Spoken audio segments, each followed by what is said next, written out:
wanted to, without further ado, introduce Maxine. She's the CEO and co-founder of Caribu. It's an educational technology company that helps parents and extended family read bedtime stories to children when they're far away. She's previously a White House Fellow at the U.S. Department of Treasury and Executive Director of Teach for America, Miami-Dade, New York City Waterfalls Public Art Installation, and co-created the New York City Civic Corps as part of AmeriCorps. So she's got quite an extensive background, not to mention I think the word Harvard's in there someplace. And she definitely has a commitment and passion for educational and innovation projects, and we're excited to talk with you tonight. So give me a warm hand in welcoming Maxine to the chair.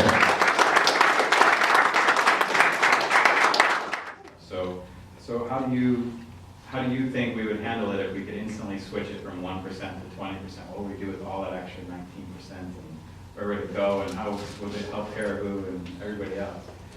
So the way I see EdTech, for those of you who are investors in the room, EdTech is going through its Moses walking people through the desert for 40 years right now, because, and so for those who want to invest in EdTech, like, start investing now, but it's really going to pay off in a couple of years, because we need to kind of push out a generation that doesn't understand technology and doesn't want to use technology in the classroom.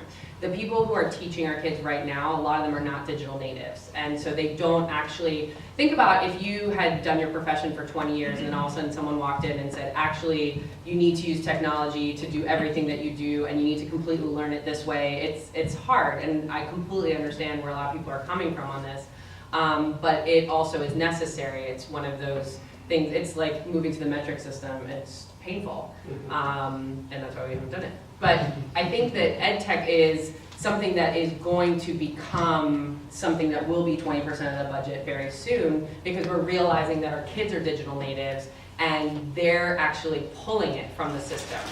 So they're the ones that are doing things faster and quicker with their homework. And actually, you know what's so interesting? Do you know how TSA makes you take your shoes off now because someone tried to do a shoe bomb and they were like, oh, whoops, we didn't realize you could do it that way. And so now they're like reactively trying to fix things. That's actually how education is becoming more tech-enabled, is that kids are figuring out ways to do things, and then schools are having to adopt it because they're like, oh, we didn't realize that you could share or save or connect or collaborate in this kind of way. And so it's a really interesting model. I think there's a lot of things, there's time in the desert that we have to spend trying to figure out how to actually make our schools more I guess, lend themselves better to technology. So one of the things that we're struggling with, so there's schools that have bought hundreds of Google Chromebooks or Kindles or iPads, and they're sitting, I've been to principals' offices where they're sitting in boxes because they don't have enough electrical plugs, they don't have enough cords, they don't have enough Wi-Fi.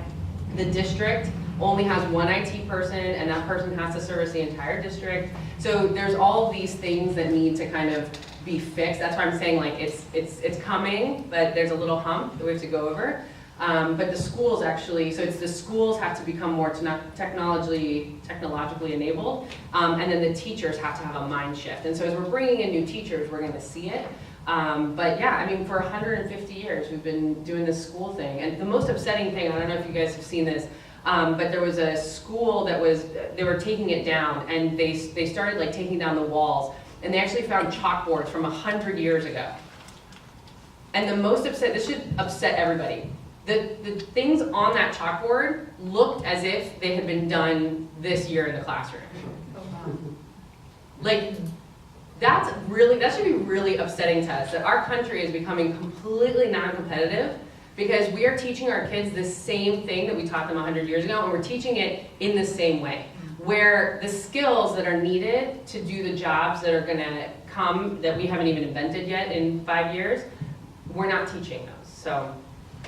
No, I think that's a great point. I mean, last time we were talking about artificial intelligence and afraid of them replacing our jobs and all that stuff, but now here we are, proof in the pudding. We don't know what's coming in the next 5 years, and how should we teach that? Like, I don't even know if the kids are learning how to write anymore. They should be learning how to code, but we haven't really gotten that paradigm shift to happen on that front yet.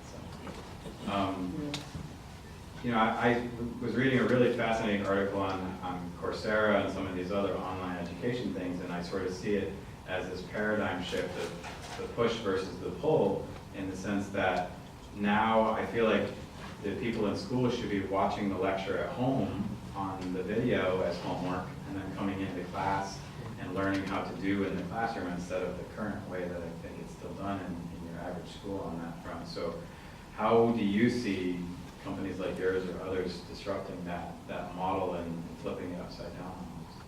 Yeah, so it needs to be flipped, right? I mean, when you think of the way that you were taught, it was a stage on the stage. It's a teacher in the front, lecturing, giving out information. Everyone has to like learn it the way that the teacher taught it, and then you have to go home and do some busy work, because if not, then the teacher gets fired because they didn't give out homework, even though you sometimes don't even need it. Or they do it in a way where so it's a broken model, right? Because a lot of teachers are like, I'm going to give you the information, then you deal with it, and then hopefully you remembered it, and then I'm going to quiz you at the end. We look at testing in a bad light, because testing has become so high stakes and it's become so stressful, and it's also, we're testing the wrong things, to be honest. But testing, if you think about the tech space, testing is literally what we do in the moment all the time, every 5 seconds. Like if you're not testing, like at our company, if we're not testing all the time, we're doing something wrong, right? Because you always want to know what's working, what's not working, which way to go, how to go, like what to double down on. And in education, what we've done is we've said, okay, we're going to do a test all the way. This is how we started, right? You all did this, where you had like a midterm and a final, and like we're going to test all the way at the end and see if you learned anything. When actually technology now and ed tech can allow us to test all the time. So if a kid doesn't get something, we don't have to wait weeks, months, almost a year to figure out if that child learned something or didn't learn something, right? And so it's really important that we're building those types of technologies into the classroom as well. It's also, I think, really important that we're enabling teachers to understand how to build that in and to blend that learning.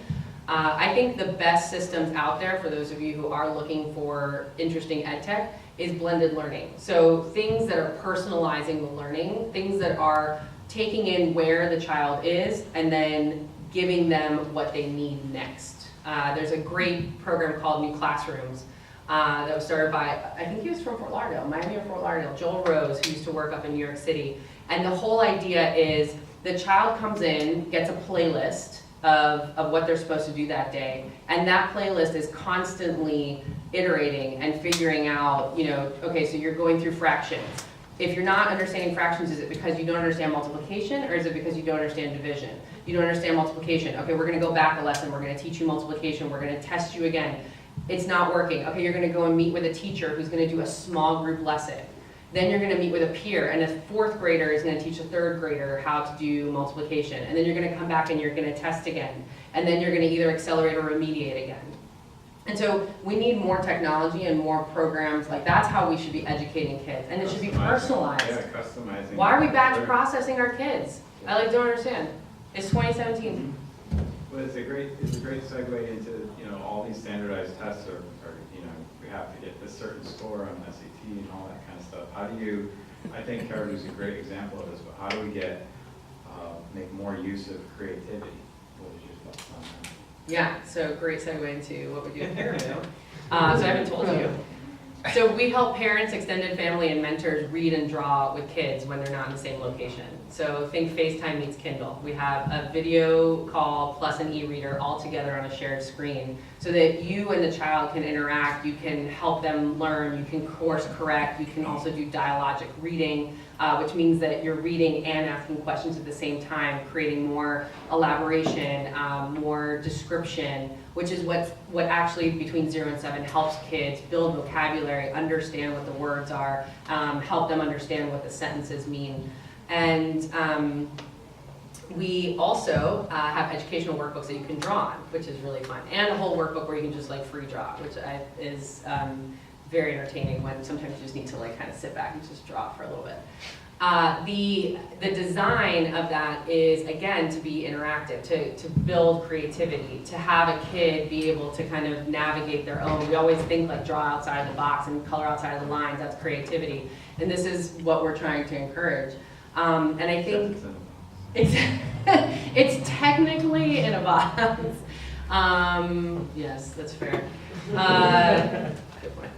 But the idea of the maker spaces that are happening now, the idea of creating, like having kids kind of design their own curriculum, having them design their own homework is really important. I was talking to some people earlier about the fact that if someone tells you how to do something, you're just gonna always do it the way that they told you to do it, right? If I teach you how to tie your shoes one way, you're gonna do that for the rest of your life. If you figure out how to tie your shoe the way that makes most sense for you, then that's the best way for you to continue on in your life because it makes more sense to you. And I think we're not doing that in education, and we should be, and that's where that creativity comes in as well. Yeah, for sure, especially when like you use art funding, use music funding, and all those kind of things. It's just, that's the way that I feel like America has been so successful, is utilizing its creativity in so many ways. And also, we always say, what are you going to write about? Yeah. Like, if you, like Excel spreadsheets, those are no fun to write about. That's for sure. So, I mean, you've talked about some of the challenges that are in the education system, some that you've faced. How is sort of your personal experience been being the CEO and a female in the industry of tech and ed tech and that front? Yeah. So I was actually just on the phone talking to a friend who's trying to figure out if his company is a startup or a small business. And I actually struggled when I first started as CEO because as a woman and as a Latina, as a minority, I wanted to tell people that I run a company. Because when I say I run a startup, everyone's like, of course you do, that's so cute, little startup. And I'm like, no, I run a company, but we are a startup. And it's really about language, and it's also about perception. And as a woman, I have to always be thinking. We were just talking about this. Like, I don't take notes in meetings, on principle, because if someone walks in and sees me taking notes, they're going to assume I'm the intern or I'm the most junior person in the room. And perception is reality. I don't have a name tag. It doesn't say CEO of a startup. It's just I'm taking notes. And so I'm constantly thinking as a woman, as a female founder. What am I doing and how is that being perceived by the people in the room? And I've never sat in a meeting and thought of that. That's good to hear. I just also. So it's a fair point, though. It's a very good point. Yeah. I wouldn't have ever thought of it. And I also think I was saying about coffee, right? Like, I think I'm a very nice person, and I love to make sure that everyone has coffee. As a Cuban, I feel like everyone should always have coffee in front of them, so it's like a cultural thing too. But I won't get coffee in meetings or in large group settings because I don't want anyone to think that I'm there just to get coffee. Like, it's just not going to happen. So I'll usually ask someone else to go grab the coffee for me.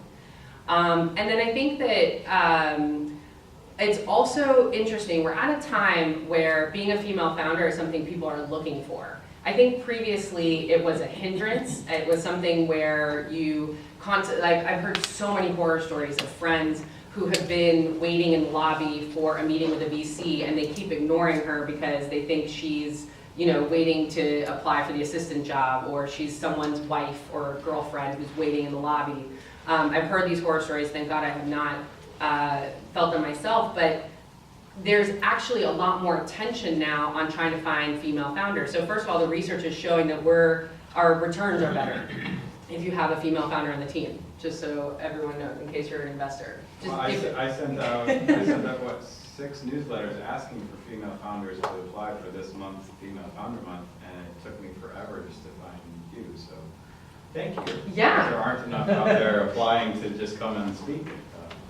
Well, and the other thing is, so this is an interesting thing. I was about to say, I need to talk to Carolina. So Carolina actually runs Babson Win Lab, which is an accelerator focused on female founders down in Miami. And it's, again, you guys are 2 years old at this point. that means that for 2 years, like now we're trying to really source these women, whereas a couple of years ago, people were like, oh, if you're a female founder, you just go into any accelerator. But now we're actually looking for these women. We want to support them. We want to help them. We want to get them in front of everybody. And there's so many funds that are now their investment thesis, because they've seen the return, they're like, ooh, maybe we should invest more in female founders. You have Mary back here, who's also a female founder, who's probably seen this as well. And I think that so it's a double-edged sword, right? It's like sometimes you're getting the sexist stuff because you're a woman, and that's just the reality of our lives. And then because you're a woman now, we're getting more attention for positive things. We're actually being sought after. We're being asked to apply to things. We're being put into accelerators. We're being given money because the research is showing if you bet on women, you win. #WinLab. Well, I appreciate that. So I think you touched on a few of them there, but like, how would you like to really see it change for women over the next decade? Yeah. Ooh, I'm gonna get on my soapbox here. So the thing that I think needs to change is that we need female investors just as much as we need female founders. This is like becoming a personal issue, because if you just stereotypically, women end up building companies that help other women or that are products for women. A lot of times it's fashion, it's beauty, but a lot of it's maternity and childcare. And we actually even have these little panties now that are period panties. Like, that is just changing lives. For those of you who don't understand that. Changing lives. Women build a lot of times for women and families. If you have a woman who is coming in to meet with investors, and the 4 investors happen to be male, they're never going to see the potential. They're not never. Okay, it's very rare that they will see the potential, that they will understand the market, and they will understand how mind-blowing or how disruptive this product could be. And so who loses out? The 52% population that is women who could have had a product that would have made their lives better, but was never funded because these men just didn't understand it, right? And so the thing that really needs to change nowadays is the other side of the table. Either men need to become more sensitive to understanding what products are going to be great in the market and are going to help women's lives, or we need to just bring more women to the table to make those investments, to make sure that products that help women are getting to market and that they're being funded. And you end up, and actually, women, I think between 2005 and 2015, added like over 350,000 jobs to the US market by being a woman-owned business. So, I mean, it's not only a great investment, but you're building jobs in the US, and you're making lives better, which I think that's like, I mean, to me that's a win. Another win. Perfect. Oh, I think that's great advice for sure. I think there should definitely be more female investors, so we got to get them to figure out how to do that. I mean, with the laws changing and even small investments can be made now, so I hope to see some momentum on that front for sure. So, we were joking and talking earlier that you and I are not the Snapchat generation, and so there are some younger people in the audience and potentially listening to this online or something like that. And so, looking back, when you first got started right out of college and whatnot, if you could go back in time and give yourself advice, what advice would you give the early Max on how to not make some of those mistakes or something along those lines? I never make mistakes, so it's hard to just I made a lot of mistakes. Well, okay, so one thing that I think I would have done, I don't know if this is like my female side or my Latina side, but I've always been very self-deprecating. Always being like, oh, I'm not the smartest person in the room, or like, oh, I don't deserve to be here, or like, I was just very lucky to get into Harvard. I would have sat myself down at 22 and been like, stop that. Like, literally stop that, because the only person you're hurting is yourself, because every time you say that you don't deserve to be here, every time you say you're not smart enough to be in this room or to have gotten into this program, people believe you. That's what they walk away with. They just assume like, oh, well, she's the best to know, so obviously she probably shouldn't be here. Like, as a woman, it's so hard to be humble, because you want to be humble, but at the same time, when you're humble, you're pretty much just like knocking yourself down. And I think for a long time, I just didn't believe that I should be in the room or that I deserved to be at the table or to be in a program. And looking back, I definitely deserve to be there. A lot of times more than I thought. And it's kind of like you have to get to a place in your life where you're like, oh my gosh, yeah, I totally could have done that, and I did get there on my own. And so it's hard when you're a woman or a minority to not feel like you are living out of this imposter syndrome. And so I think, and I try and say that whenever I speak to college students or high school students is, have the, I mean, this is awful, but it's like there's a bag that I love and it says like, have the confidence of a mediocre white man. And like, just like go for it. And just like, don't sell yourself short and don't think you're not supposed to be there and don't tell people you're not supposed to be there. Just do it. Cool, that's great advice. Appreciate it. So, I mean, I was going to ask the next question, but I'm just going to skip it. Like, what's the differentiator you bring to the table? I think we all see that. So, the next one is, so when you're looking to hire people for your team, what do you look for in future team members that you're interviewing and looking to bring them on board? Oh my gosh. So there's so much that you can teach and there's so much that you can't teach. And so we have our intern here, Rachel, with Caribu this summer. So excited. And the things that I saw in her are the things that you just can't teach, right? One, are people kind? I always look for kind people. If you don't like treat waits, I actually, not for intern hires, but for most hires, I always take people out to eat for lunch or dinner, depending on what time it is. And I see how they interact with the waiter or the hostess.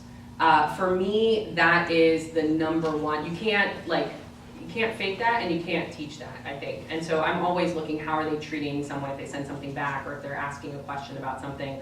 And so that's one thing, be kind, right? Have that kind of just like heart.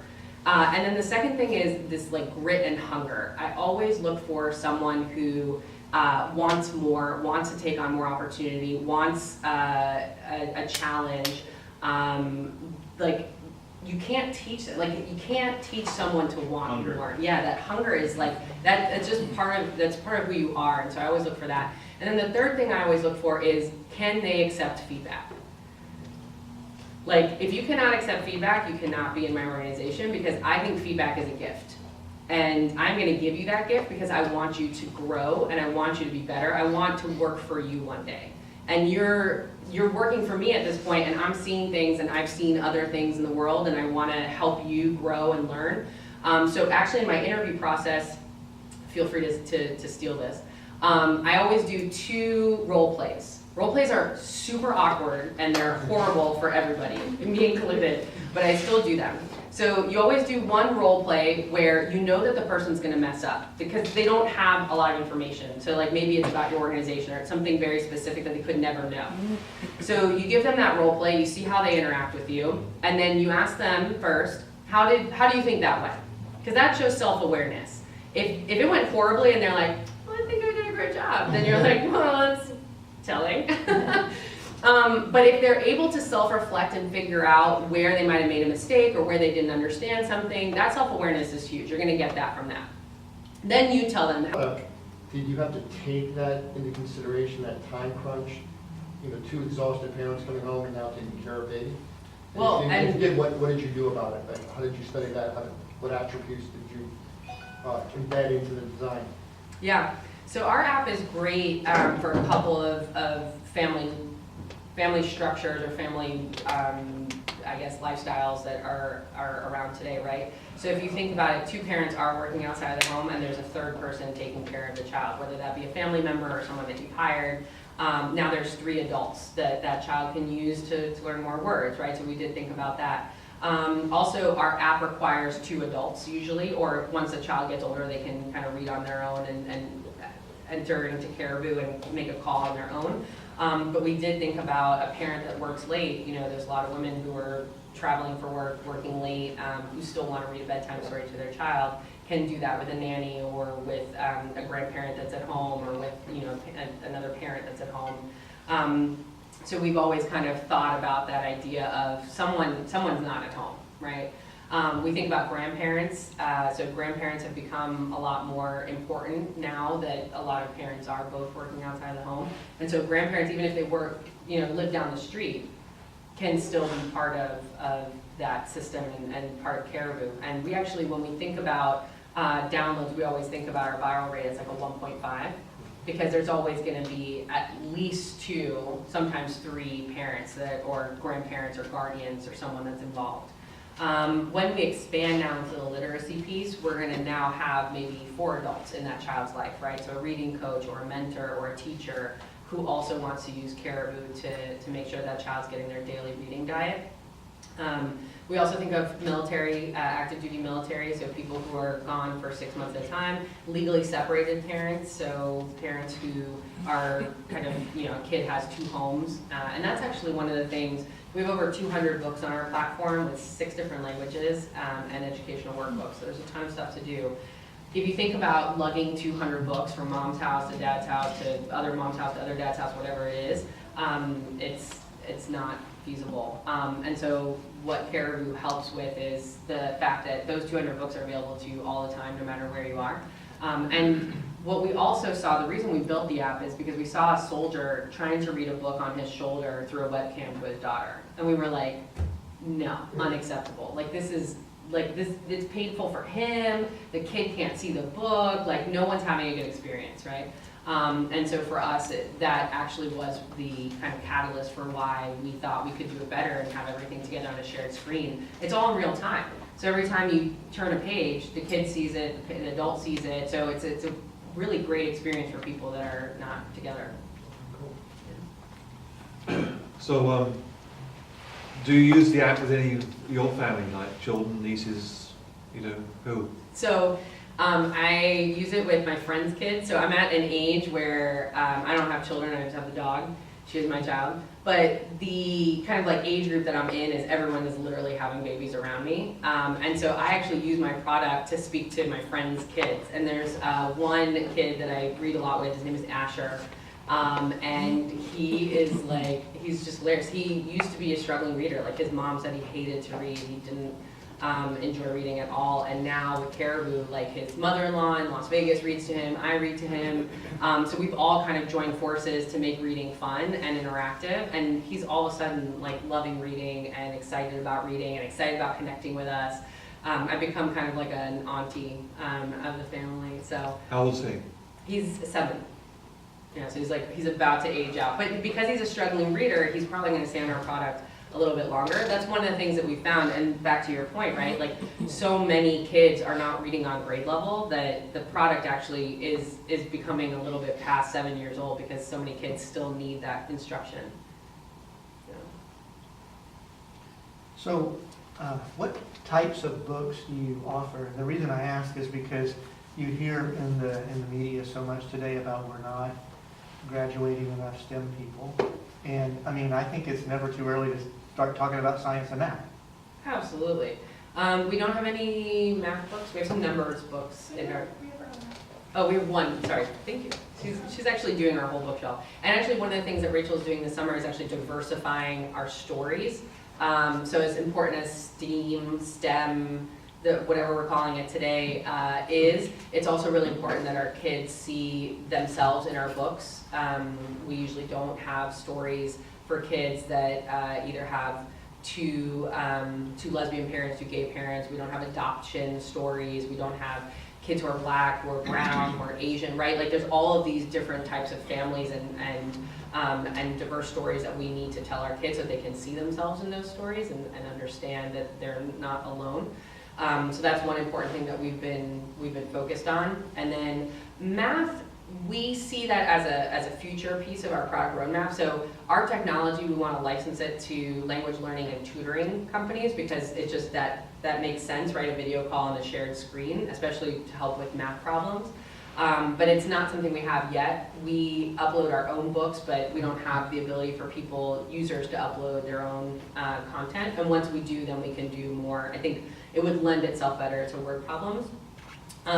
We do have a transportation section. Our Thomas the Tank books are one of the most popular books, and they actually have like really great life lessons, and they talk a lot about kind of engineering and trains and how those work. We have nature, a lot of animals. And space, solar science. Oh, we have like tons of stuff space stuff, yeah. And one of the Nice. publishers we've contacted is all STEM books. So. Oh, yeah, so we are trying to add more of that in there. We get all of our books from publishers, we license our content, and there's a couple reasons why. Sorry, you guys. No, I was reading an article on, I used to work at the library way back when, and it was interesting to see, they did a study or something. They said if you look at the bookshelf, 80 or 85% of all the books have the males being out and adventuring and doing all that stuff, and the women are all the princesses being rescued and stuff. So it'd be good to see the stories be flipped around a little bit too in certain fashions. So. Yeah. Any other quick questions? So kind of two-part question. So did the app evolve from before, or was it from the beginning the same way? And also, how did you guys kind of validate the idea, or did you guys get some feedback from, because it's like every app is different, right? And in this situation, it's more for the kids and also the parents. So we have to validate from both parties kind of thing. Yes, I suck at two-part questions because I always forget the first one, so you're gonna have to remind me of the first one, but I'll answer the second one because I remember it. So we always design for the child, and this is actually, we have two competitors in the space, and this is our biggest differentiator and why we think we'll be successful and they won't, hopefully, is we designed the entire app to be appealing to the child, and what we found is when you do that, it's appealing to everybody, right? Because everyone has an inner child, and everyone loves to like kind of feel like a child. And so when we think about what books we bring on, when we think about how the pages flip and turn, which is actually really beautiful. If you do download the app, and I hope you do, turn a page like very slowly, and it's like a real book. It's like really beautiful. We thought about the crayons and how we wanted to make it interactive. So we built everything for the kid, and we've seen seniors and parents like really adapt to that and just it kind of makes more sense. The other two competitors, I feel like, just put all the Gutenberg titles on there with no illustrations, and that's not fun or inviting for a child, and so we'll see where that goes. What was the first question? The question was, did the app evolve from before, or was it the same since Yes. the beginning? Yeah. So one of the things that we found, and again, this is back to competitors, we originally were going to do our own content, and then we realized that wasn't scalable. And a competitor of ours actually started out that way. I think they invested like $200,000 of their own money and hired all these writers and illustrators and started doing their own content. And it's just, it takes too long to write a children's book, and especially if you're going to do it well. And again, if you're in early childhood literacy, you should be doing it well. And so they went out of business, and we very quickly pivoted. Lucas the Lion on our app is our own, and that's the only one for a reason. Yeah, thanks. Yeah. Well, I think a few more questions coming, but we'll wrap it up here, and you can come and chat with Max directly. So thanks again, Max, for being here. Really, really appreciate it. And thanks again to TSFA and Comcast and TechSafeSo for helping sponsor this. Really appreciate everybody coming out. Help spread the word, and thanks to Mearson and Jason and Ernest, volunteers. We couldn't do this without all your help and support.